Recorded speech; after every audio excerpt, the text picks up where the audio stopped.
previous videos, you've seen me kind of set up the Viper for the road course. I did a few sessions out at Sonoma with it. Unfortunately, the sessions ended with an issue on the Viper where the rear diffuser came undone and it got chewed up on the track. So obviously I was meatballed and I had to kind of figure out how to get it repaired. So here's the old diffuser. As you can see, the bolts kind of came undone and it ripped apart some of the areas there. So that's pretty much trash. So I went ahead and secured another one from a local Viper guy here. The cool thing is this one actually has modifications done to it for the fins from a Gen 4 ACR. So more downforce. It's not only just repair. I'm actually doing a improvement from an aero perspective on the car as well. So here's what it looks like. The pain in the ass thing here is the fact that in order to put on the rear diffuser, I have to unbolt the rear bumper, the actual overall fascia for it. So I have that all apart. I have the diffuser all assembled and ready to go. However, ran into a hiccup. While I was doing it, I realized that I don't have an actual tailgate lift switch that's usually on these cars. It was missing when I got it from the, it's a used car, so I'm not sure at what point on which owner that got misplaced or broken off. So I ordered the part. So typically, these are random switches that you're able to order directly from Dodge, Chrysler, and be able to fix this on the fly. However, because it's a specialized car and a car that's been out of production for the last few years, the part had to be special ordered. So now we are waiting another 5 to 10 business days for the new part to ship so I can get that taken care of. So I figured in the meantime, we've done about 900 miles on the new motor that was built by ANC. So we've gone through that. So what we're going to do today, we're going to do an oil change. So I'll show you that process. We're going to change out the oil that's in the catch cans at this point, both sides, the passenger and the driver side. And then we'll do an oil change. I shall be using some delicious 15W50 racing oil ready to go here, and I'm going to use the factory SRT oil filter. So follow along. Okay, so let's go ahead and see what is in the passenger side catch can. So these are the Doug Shelby catch cans, which is actually really well engineered.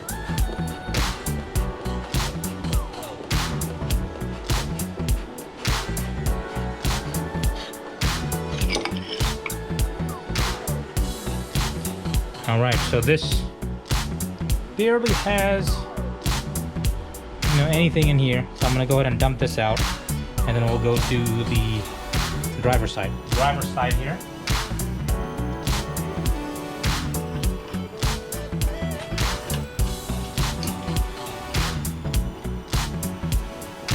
Driver's side is bone dry.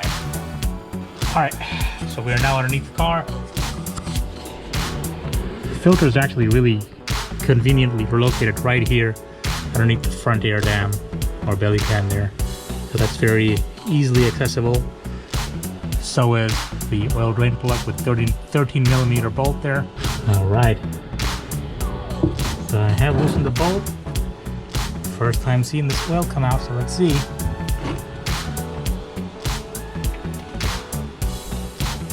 Oil still looks pretty viscous. And I believe Todd had put in Redline oil 1550 in this thing, so that's after a full track day there, 1,000 miles. I don't see any issues with the oil. Almost at the end of the oil here. Nothing glaringly points out. There's no metal shavings or anything like that. So it looks like we're good. So let's finish up the oil process. We'll change the filter out next and we'll go from there.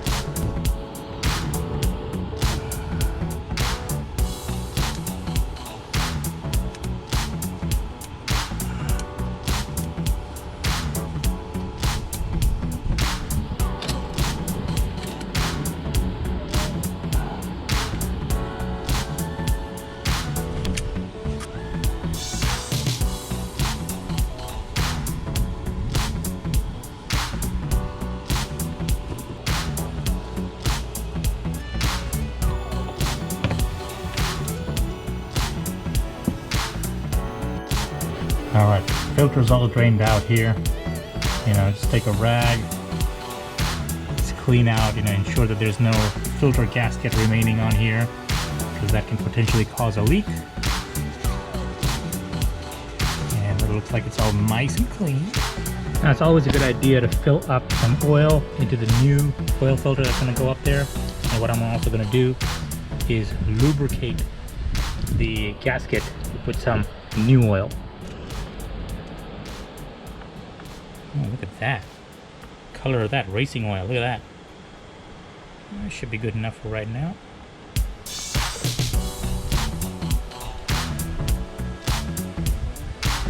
This oil is fairly thin, as you can see.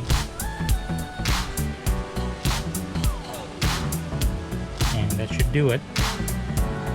Let's go and put this back on. All right, spec calls for 11 quarts of oil.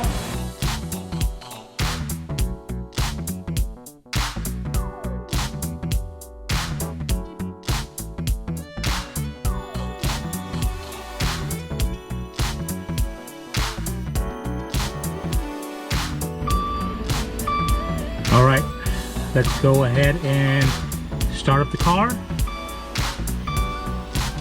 get the oil circulating, and then we'll check the oil.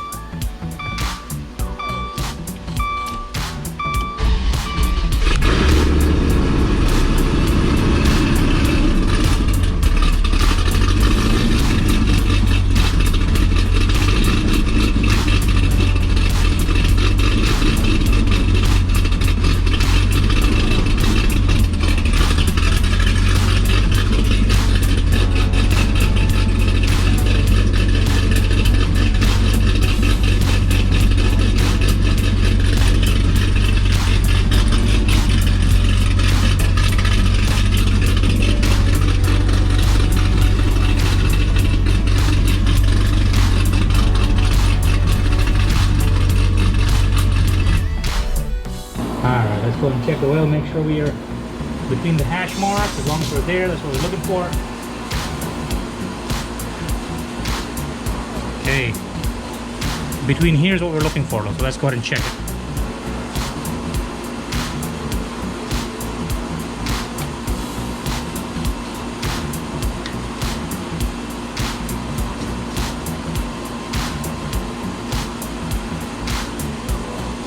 And looks like we are within spec. Oops, we are within spec. So let's go ahead and do that. We are now complete with the oil change.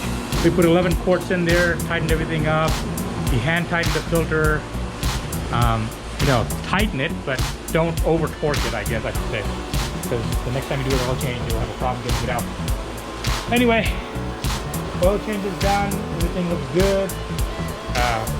Car has fresh blood in it. I'm just waiting for a switch so that I can put the car back together and hopefully go for some drives here. I guess it's good because right now it's, you know, 100 degrees out here in California. You know, as the weather cools off, I get the parts, I put the car back together. We'll have some nice drives when the car meet's coming up. Thank you for watching. Please like and subscribe, and I'll see you in the next one.